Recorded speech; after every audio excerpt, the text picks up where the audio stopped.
नमस्कार दोस्तों, हमारे चैनल ज्ञानवर्धक कहानियाँ में आपका बहुत बहुत स्वागत है। आज हम आपको सुनाने जा रहे हैं कुदरत के इंसाफ की कहानी। तो चलिए शुरू करते हैं। बहुत समय पहले की बात है। एक जंगल था।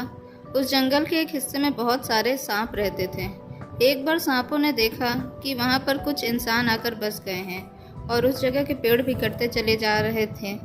अब सभी सांपों ने मिलकर वहाँ से जाने का फैसला लिया और एक एक करके वहाँ से जाने लगे। उन्हीं में से वहाँ पर एक नाग नागिन का जोड़ा भी था, जो किसी भी हाल में वहाँ से जाना नहीं चाहता था। उनको सभी सांपों ने बहुत समझाया कि इंसानों के बीच रहना खतरे से खाली नहीं, लेकिन वो नाग नागिन नहीं माने और बोले कि हम यहाँ छुपकर रहेंगे।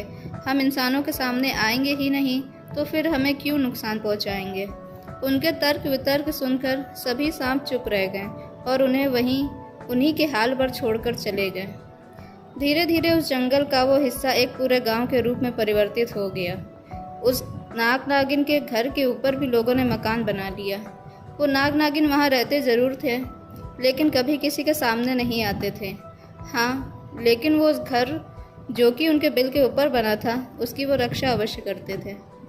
उन नाग नागिन के जोड़े के कारण उस घर में अन्य खतरनाक जंतु घुस नहीं पाते थे। एक दिन की बात है। उस घर में एक छोटे शिशु का जन्म हुआ। घर में बड़ा उत्सव मना। पूरे घर में खुशियां ही खुशियां छा गईं। नाग नागिन भी उन लोगों की खुशियों में बहुत खुश थे। नागिन के भी बच्चे छोटे ही थे। नाग और नागिन ने अपने बच्चों को इंसानों के सामने ना आने की सख्त हिदायत दी थी और उनके आज्ञाकारी बच्चे भी सख्ती से इस आदेश का पालन करते थे।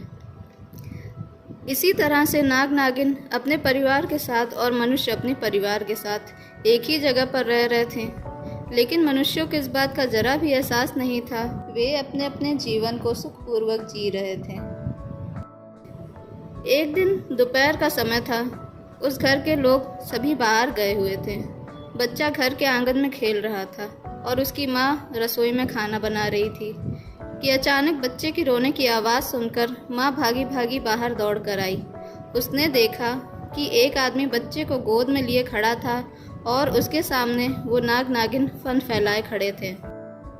असल में वो एक चोर था, जो कि अकेले बच्चे को देखकर उसे चुराने आया था, लेकिन नाग नागिन ने उसे ऐसा करते देख लिया और उसकी योजना सफल नहीं हो पाई।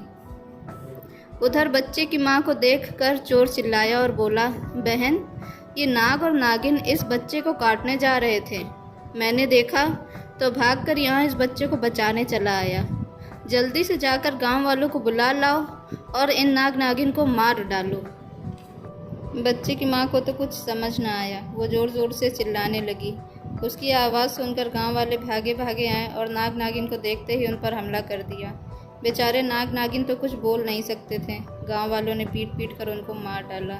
नाग नागिन के बच्चे वहीं छुपकर सब देख रहे थे, लेकिन वो बेचारे कर भी क्या सकते थे। उनके माता पिता उनके सामने ही तड़प तड़प कर मर गए और वो कुछ कर भी नहीं पाए। नाग नागिन के बच्चों को इंसानों पर बहुत क्रोध आया और उसी वक्त उन्होंने इंसानों की बस्ती छोड़कर कहीं दूर जाकर बसने का फैसला कर लिया। वो चोर जिसके कारण ये सब हुआ था, वो उस वक्त तो बच गया, लेकिन उस दिन के बाद से वो डरा डरा रहने लगा। उसे अपने बुरे कर्मों का अच्छी तरह से ज्ञान था, इसीलिए उसे पता था कि वो नाग नागिन निर्दोष होते हुए भी सिर्फ उसके कारण मारे गए। उसे हमेशा लगता कि कहीं कोई नाग उसे डस लेगा। उसे रस्सी में भी सांप नजर आने लगा। लोगों ने उसकी हालत देखकर सोचा कि शायद ये उन मरे हुए नाग नागिन के जोड़े से डर गया है जिससे उसने बच्चे को बचाया था, पर सच्चाई क्या थी ये तो सिर्फ वही जानता था। कुछ साल बीत गए। एक दिन वो चोर जंगल के रास्ते होकर शहर जा रहा था। रास्ते में एक पेड़ के नीचे उसे कुछ चमकती हुई चीज़ नजर आई। उसके मन में फिर से लालच जाग गया। वो भागा भागा उस जगह की तरफ दौड़ कर गया और बिना कुछ सोचे उसने उस चीज़ को पकड़ लिया।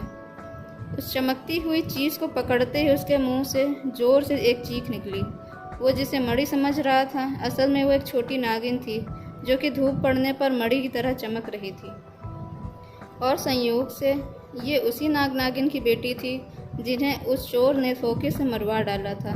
चोर तो तुरंत ही मर गया और छोटी नागिन ने अनजाने ही अपने मरे हुए माता पिता का बदला ले लिया। सच ही है, मनुष्य के बुरे कर्मों की सज़ा उसे एक न एक दिन ज़रूर मिलती है, इसलिए हमें कभी भी बुरे कर्म नहीं करने चाहिए।